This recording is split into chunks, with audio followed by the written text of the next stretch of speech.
This is The Extra Point, an Arizona's Family Originals podcast, sponsored by your Phoenix Suns. It's football season and Cardinal camp is in full swing, and Arizona's Family is your home for the Cardinals in 2024. All three preseason games will be on Arizona's Family with Dave Pasch and Wolfley on the call. This will be their 20th year in the Cardinal booth together, television during the preseason and radio during the regular season.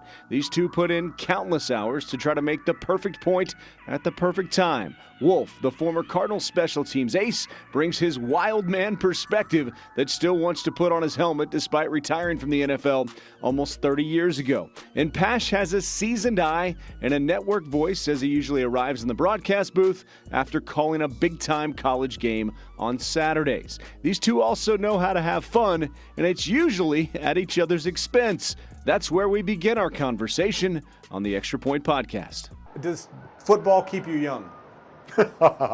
It keeps Wolf young because all I hear week in, week out is how physical the Cardinals are now, and this wasn't here in the previous regime, and how great it is, and football's back, and it's, again, for the fan, it's great, but when you're around him 24/7, it gets old after a while, because I know what's coming. I can predict what's coming out of his mouth. It's bad. It's amazing. How many years now? This is 20? It's 20 for the two of us together, which is a lifetime. Yes. But 23 for you, right? 23 total, yes. It is pretty incredible because I do know what he's going to say, right? Does football keep you young? Mark, I have no idea if it keeps you young, but I guarantee I want to go out there and stick the mouth guard in and hammer somebody. I mean, I'd love to still be able to do that. The only problem is my hamstring would fly out my armpit. That would be the problem. But he does not fear contact even at age, I won't say it on air. He does not fear contact because 61. I think you actually would want to go out there so you could get bloodied up. There's something about you that would want to take a shot to the face, have your face mask break, have some blood trickling down your face. You would enjoy that. There is a little bit of that. That is true. There's no doubt about that. I mean, a little bit? Well, hold on. Honestly, I loved it. I was going to do this later, but I think it's time to do this now. Yeah. So if you could, hopefully this will play. We have some Wolf highlights here. This is from the. We can turn this down a little bit, but talking to Bill Cowher. Did you ever hit Bill Cowher, by the way? I don't what do you think I ever when you hit see Bill. young Wolf there, ready to hit somebody? Look at this! Oh! Get off me! Did you see that? The little dip and rip. There's more. Is that Gary Hogaboom throwing you the ball? It was Gary Hogaboom, as a matter of fact. Hoagie was awesome. Look at the flat back right there. Oh, that's right, little ISO. Stick it in your face. If you fast forward it a little bit, there's more from training camp. Tell me your impression of Wolf here. I mean, I've seen the highlights. There aren't many, and they're hard to find. So I've seen them over and over again, including the catch that you guys showed there. What you don't see is him getting hit low. You know he probably got upended. It's just that's been edited out by somebody somewhere that has access to this video. It is interesting that about this time of year, though, it all starts to leak out as if somebody wants it out there. For me, honestly, it's so funny. Getting the ball, like catching the ball or running the ball, I was terrified. Absolutely terrified. You tell me to run down the field as fast as you humanly can and run into a man the size of Saturn's third moon, boom! I wasn't terrified at all. I had no fear whatsoever. I knew God had me in his hand, David. Had me in his hand. Hey, what do I have to fear? Go down the field to hammer somebody. That was great. I was afraid of dropping a ball, fumbling the ball. I didn't like running the ball. It changed the mentality. So, for me, man, football was all about blocking and tackling, period. Take me back to your first conversation when you met. How did that go? Well, I remember I got hired in 2002, and they had not decided on who the analyst was going to be, although the incumbent, John Missler, was the leading candidate. So they had me do a mock game with 10 different analysts, and Wolf was one of them. Let's just say Wolf stood out. And I thought, even though John was great, and I worked with John for a couple more years after that, had a feeling that at some point Wolf was going to be in that chair. because, again, he was different. He stood out, intelligent, knew the game, but obviously the personality is what was most attractive to the viewer and the audience, and that's what it is today. Can I tell you, this is a great lesson to anybody that is watching right now, okay? I'm just saying. When I did that trial run with David, I walked out of there and I went home and I told my wife, it's in the bag. I thought I killed it with David. I thought it went really, really well. It's in the bag. No, it was not in the bag, and rightfully so. John Missler, 3 more years, I believe he actually did with you at that, and he deserved to do 3 more years. That's right. The world was not ready at that point for Ron Wolfley. It was in 2005. It was the best thing that actually happened to me. I got 3 years of being a coach at Phoenix College, and it really helped me because I was working with Tom Bresnahan, who used to be the offensive coordinator for the Buffalo Bills in K-Gun, if you can imagine that. Oh, so wow. we were greasing it up all day, every day. That actually helped me as a broadcaster. What is it like coming to work? What's the preparation like? What are the texts like during the week? And how do you sort of prepare to basically walk in here and almost kind of play your own type of game on Sundays? Well, the texts are one-sided. He does not respond. Paul Calvisi is part of the text chain. It's usually 2 of the 3 of us texting, and Wolf occasionally will respond. Game day is, I would say we have a routine. We do a hit pregame about an hour and 15 minutes before, and then we go down to the field, and then we come back up. But at that point, we're pretty loose. We're usually laughing about something, or there's bad dancing. Yeah, bad going dancing, on as well. kind of making fun of some of the pregame dancing that others are doing. That's and bad. I mean, there was one time we were in Seattle, this is a while ago, and the great Dick Stockton was coming into the booth to say hello, and I was in a 3-point stance, and I had pinned Wolf up against the wall, and Dick Stockton walks in right at this moment, and he's shocked to see what's going on. I was so embarrassed for David. I mean, I couldn't care less. Right, Dick's a legend. He's a friend. I'm looking up to him. Right. He's been a guy that's been He's really a play-by-play so guy. helpful to me in my career. And here's this embarrassing moment. He comes in, and I've got Wolf pinned up. Not that I really actually had him pinned up. Wolf's letting me do it. It's not like I physically had him. It just pinned. didn't look good. With the optics behind it, it was bad. And Tom Flores, this is another great Wolf one. So again, you talk about the routine. Part of it is the bad dancing or just making fun of the music that's playing. And Wolf is getting down. One of the pregames we're playing the Raiders. A bad dance. Bad dance in the booth, and out of the corner of Wolf's eye, he looks over, and Tom Flores, the great Raiders coach, is the analyst for the Raiders broadcast, and Tom Flores is staring at Wolf. And as soon as Wolf looks over, Flores realizes he's been busted, and he turns the other way, acting as if you didn't realize he had busted you. The best part about that story, David, was it was just his eyes. when he was looking at me and he saw that I see, he went. That's what he did. He just looked away. He didn't even move his head. He just looked away. I mean, it was weird, Tom. Now we just we do take it seriously though. Once we get settled, it's time to go on the air. We take it seriously, but you got to have fun doing this. You go through great seasons. We had even the Super Bowl year. We had fun, but also when things weren't going well, just you're in week 14 through 17 and things aren't going great. You still got to have fun and keep it entertaining for the fans. Do you have a favorite Wolfism? My favorite Wolfleyism is still at the line of scrimmage when he says, "This is where the fur flies," because it's a great word picture. You can see it. You see like a cartoon with, 2 cats going at it and fur going everywhere. We used to have 2 cats or dogs, that would, of course. No, but we had 2 prefer cats dogs. that would fight, and the 2 cats that fought, when the fight was over, there's fur everywhere, and so that was the picture in my head when you would say, "This is where the fur flies." It's a great Wolfleyism. It's kind of like with David too. He's so good at what he does. Do not let that go to your head. Okay, I'm just telling you right now. But he is. He's so good at what he does. I do not want to step on him ever. I try really, really hard not to step on him ever because he is so good at what he does. Well, as Yoda said, "No try, there's only do." So trying does not work for you. You need to do. No, so I do a better job. But again, David, I'll take the pin out and bust that balloon.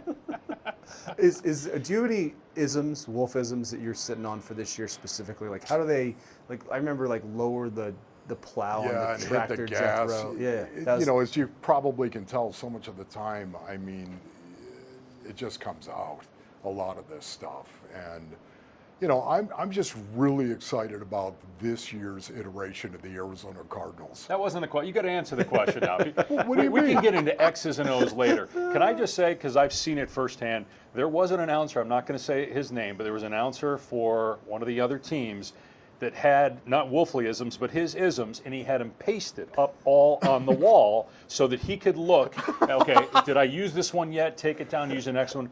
Wolf has it all in his head. So but I've never seen you rehearse it. I've never seen you think about it. Right. It just comes out. But so much of the time as well, can I just tell you, right, I haven't started writing about the season yet. When I start writing, that's when all of a sudden I start getting these thoughts and stuff like that and weird analogies as to how I'm going to talk about this. But it's something I don't write down, so to speak. But when I start writing creatively for the season, that's when I start getting moved and when I start focusing in on stuff. But yeah, you know what? Football's fun. It is fun. It's brutal. It's physical. It's everything that I loved. I love the fact that you can step in between those white lines, Mark, and be an absolute savage, an unmitigated savage, and then step outside and love people, respect people, treat them better than yourself. It doesn't get any better as a man. It doesn't. How much would this guy have appreciated a day like today where you get to put the pads on the first day?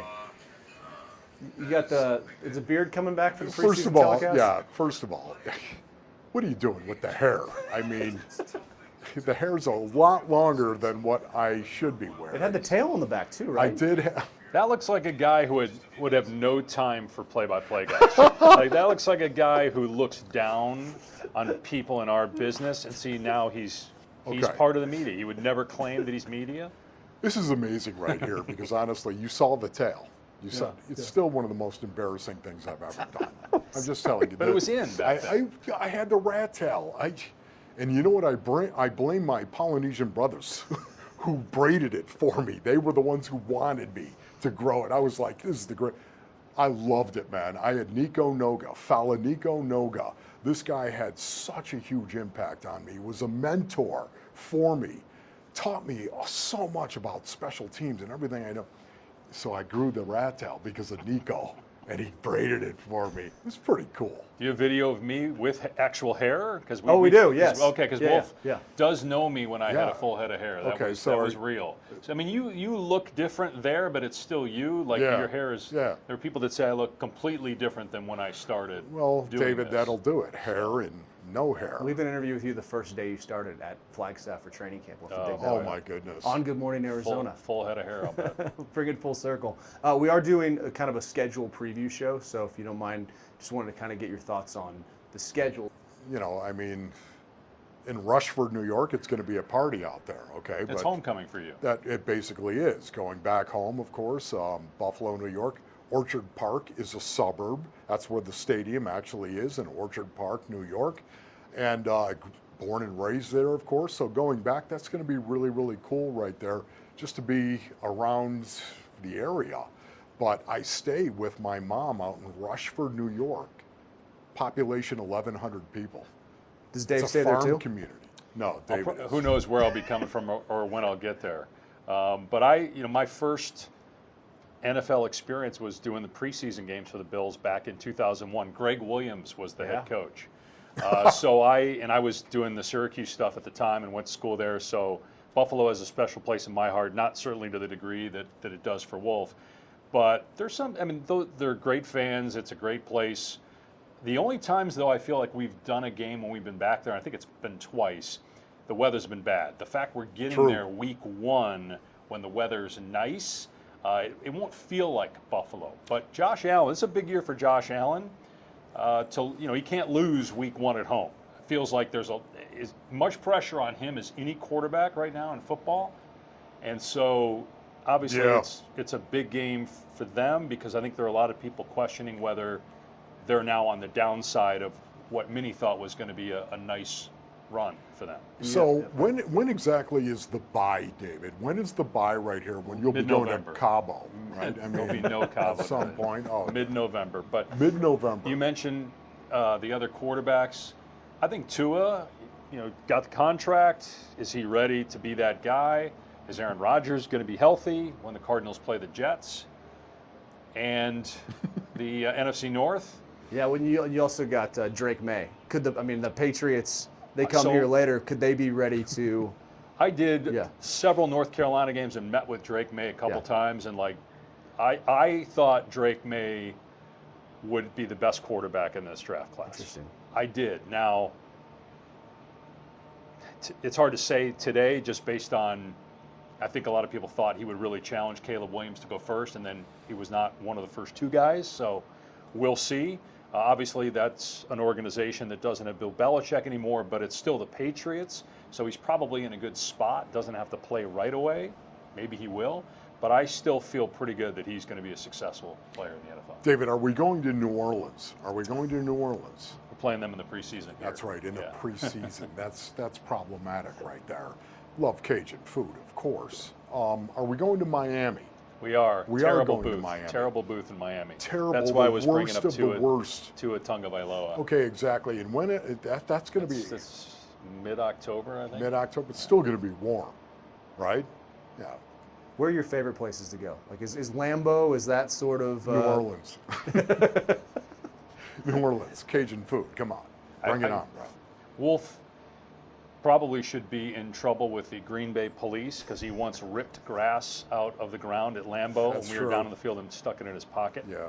I just walked around with it just so I could feel it. It was kind of cool. There is something special about doing a game at Lambeau Field. Yeah. Again, you're driving through the neighborhood from the hotel. It's like house, house, house, house, Lambeau. It's just, it's such a cool environment. You never see it. Even in a lot of college stadiums, you don't see like that residential, and then all of a sudden there's, this grand stage like Lambeau. So many of the stadiums are new that it's, the broadcast position isn't what it used to be, so it's a little different. But I would say Lambeau is definitely at the top. And is that still as special? Seattle's great. Yeah, I mean, that's the loudest outdoor venue I think I've ever been at. Great seafood. Knows how Wolf focuses on the pregame meal right now. I'm focusing on the professional aspect of this, and Wolf goes directly to seafood the night before. Awesome. San Francisco food versus Seattle food. How does that? Who wins there? Man, I mean, it depends where you're going, of course. You go down to the wharf at San Francisco. It doesn't get much better. But we're in Santa Clara now, so it kind of I know it's really hard to it makes get it really San hard to Francisco. do that. It does. The last few years, of course, going to Santa Clara. Now you still could do it when David's not there. It's really easy because he kind of has the places he likes to go to, and I'm like, okay, let's just jump in this cab, and who cares if it's 45 minutes to the wharf?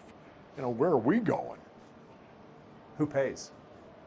No, we all pay our I own. think everybody chips in. Yeah, it's not That's all right. I mean, Wolf man's got to know his limitations. Wolf should pay, given his, high fees for the games that he calls, and the exorbitant amount of money he gets paid to do the morning show. He should be paying.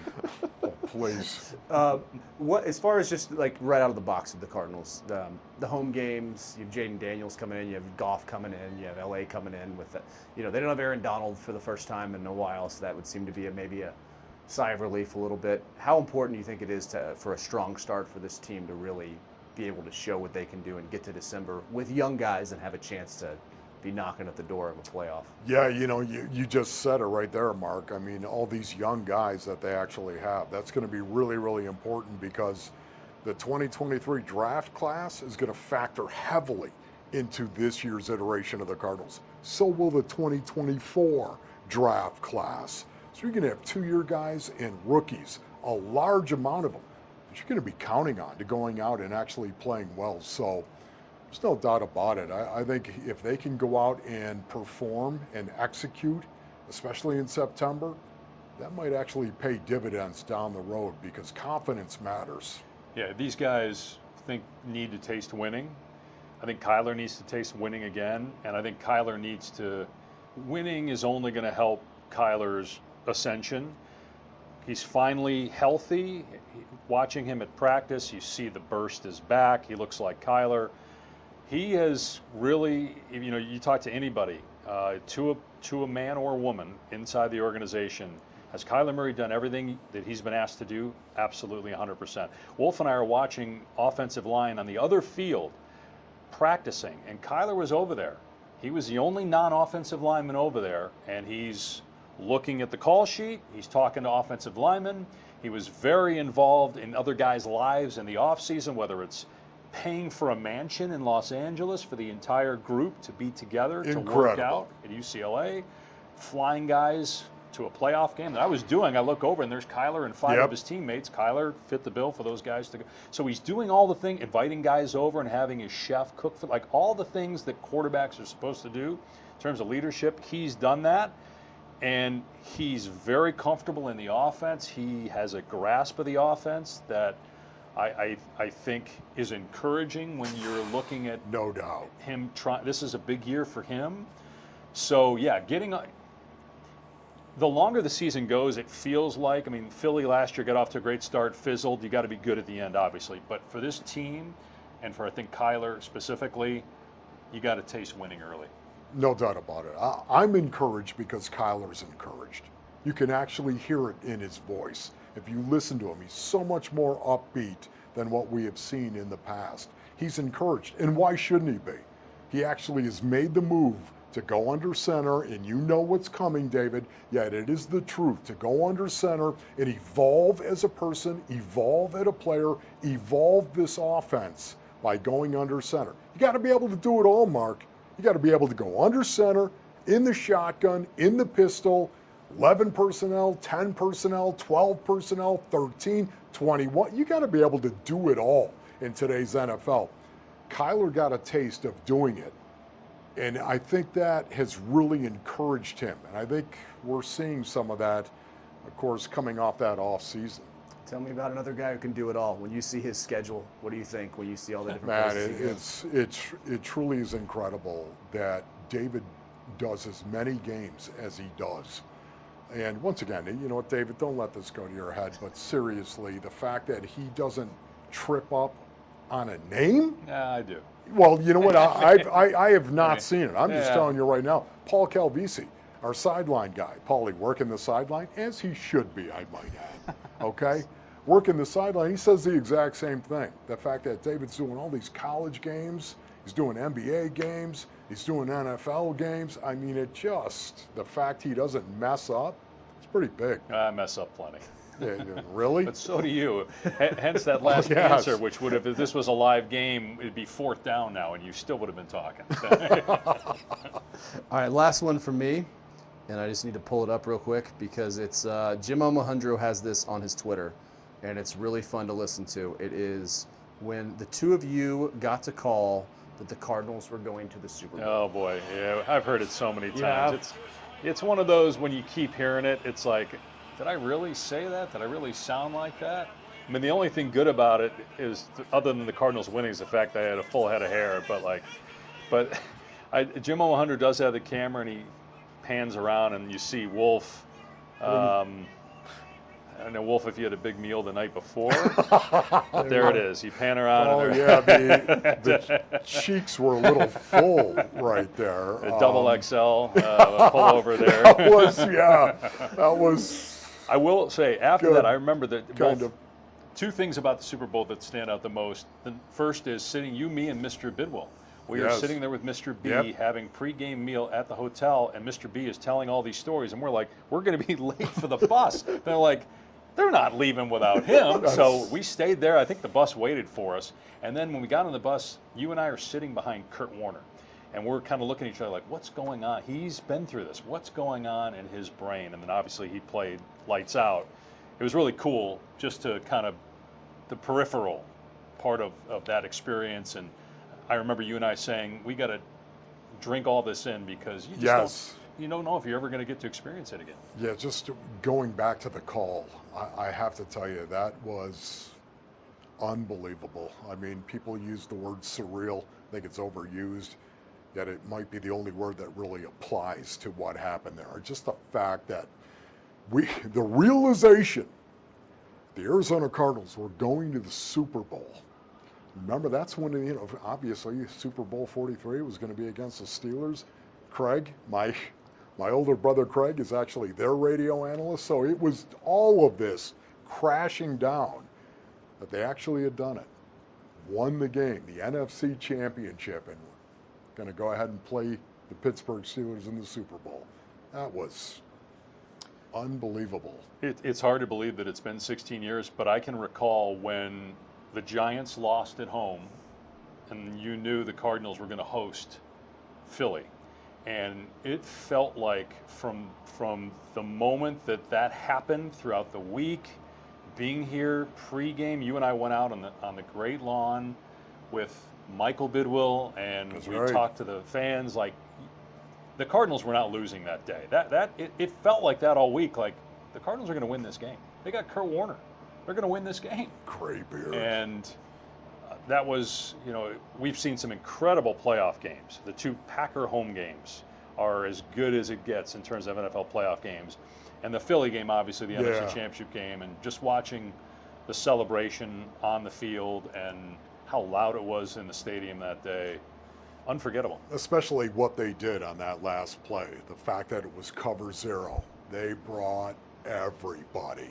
They literally said, we are going to try to win this game and end it right here. Brought the Huns over the wall. That was awesome. So what would it mean that one day the two of you call the Arizona Cardinals have won the Super Bowl? They're world champions. Well, I know this. When we were that close, I'd waited all day because knowing NFL Films would run whatever we said in perpetuity, I didn't want to jinx the team, so I didn't write anything down. And then after Larry Fitzgerald ran into the end zone, I think it got to 3rd down and there was a timeout, I started to write something down, and then, well, let's just say I ripped it up and put it in the trash. So if we get back, I'm definitely not writing anything down, but I think it's going to happen one day. I do. Do you remember, I think it's going to happen. David, there was 2 minutes and 37 seconds on the clock, and I remember looking at you and you saying, too much time. I remember that. Yeah. And we both were thinking it, too much time. 2 minutes and 37 seconds. Close. But I think brutal. The culture that's here, there's from top to bottom, it's really what's transpired in the last 2 years. It's noticed. I've been here 23 years, Wolf 20 years plus several as a player, either Phoenix. So you've seen everything. St. Louis Cardinals, Phoenix Cardinals, Arizona Cardinals. There's a difference the last 2 years that's noticeable. What's being built here, and that's why I think it's coming. I don't know when, but I think you and I will be calling another Super Bowl. Once again, the physicality of it all, I absolutely love it. As a guy that came up through an era, 1985 to 95 is when I played, Mark. The physicality back then, it was peaking, redlining. And the fact that this Arizona Cardinals football team is going to be that again, especially on the offensive side of the ball in terms of attacking the line of scrimmage and running the ball with purpose. For me, I don't care, and I know this is bad. I don't care how many games they win. How they're going to play football is my way, and I love that. I look at last year. When I start talking about what I expect to see this year out of the Arizona Cardinals, I think of last year offensively in particular. Number 4 in rushing yards per game, number 2 in rushing yards per play. You put those two things together, you are a physical offense. And they were last year. So what did they do this year? All they did is get better. When you look at the offensive depth chart, they got even more physical, brought in players that are going to be more physical. The moment Monty Ossenfort drafted Trey Benson in the 3rd round, he might as well have stepped up to the microphone and said, we're going to be a brutal football team, because they institutionalize brutality. James Conner, if he goes down, doesn't matter. We're not going to change our offense at all. We're going to bring this other kid in, Trey Benson, who's, 6'2", 223 pounds. We're going to let him run the ball, just the way James Conner runs the ball. That really excited me. It's a very physical mentality. You look at their third round at all. Isaiah Adams drafted in the third round, right, after Trey Benson. And then Tip Ryman, the kid they drafted out of Illinois, Isaiah Adams' teammate, as a matter of fact. I mean, 3 of those guys in the third round that they drafted are going to change how the Cardinals play football because they're going to run it and they're going to do it in a very physical kind of way. I cannot wait to see what kind of fruit that is going to produce, because now you've got play action. Once you start attacking the line of scrimmage with Kyler Murray under center, look, everybody, it's Kyler Murray with play action, throwing the ball over the middle of the field. To who? Marvin Harrison Jr., Trey McBride, Michael Wilson. We were talking about Michael Wilson. He's having a great camp so far. I'll say this, look, trying to predict the NFL, it's impossible. There's always teams that are completely off the radar that you think are going to be bad, and all of a sudden they're in contention for the Super Bowl. The Houston Texans are case in point. Can the Cardinals be that? Why not? I mean, you've got a quarterback that has already he's been to the playoffs. Last year, when he came back from injury, 3-5 record, not great, probably should have been 4-4, but now he's had a full offseason in the offense, fully healthy. Again, he's grown as a leader. I think that the weapons around him are young, but there are guys that are not being talked about probably enough on the defensive side. Like if B.J. Ojulari all of a sudden goes for 11 sacks, he's a second-round pick. You drafted him to be that guy. Darius Robinson, who is a player that I know picked at the end of the first round, and sometimes we forget about those guys until they're going out there and playing like first-rounders, but you're banking on production. We were watching Garrett Williams, a guy that was a third-round pick last year, who we saw play more. I mean, you've got a lot of young players that you're relying on to be productive, but you have veterans, and again, you have a quarterback that's been there. Now he's got to get back to that and be consistent, and it just feels like he's ready to do that. Everything we're watching, everything we're hearing, it's all trending in the right direction. Now he's got to be healthy, and he's got to do it, of course. But look, if Kyler ends up being great, which he's being paid to be great, the expectation is for him to be great, then I think the Cardinals are being vastly underrated.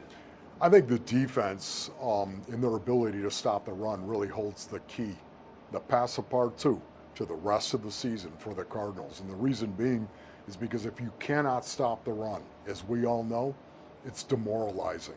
It is demoralizing to a football team, not just the defense, not just special teams, but also demoralizing to the offensive side of the ball. The entire team gets demoralized when you watch another team line up and just run the ball down the throat of your defense. So that, to me, is going to be key. If they can just get better to where they're average at doing it. Last year, they were one of the worst teams in the league in terms of stopping the run, dead last, as a matter of fact.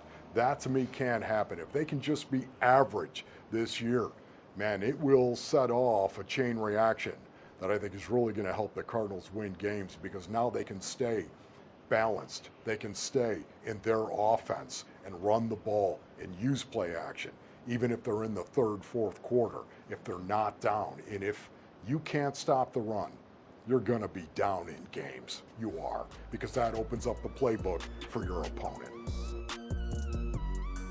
This is The Extra Point, an Arizona's Family Originals podcast, sponsored by your Phoenix Suns.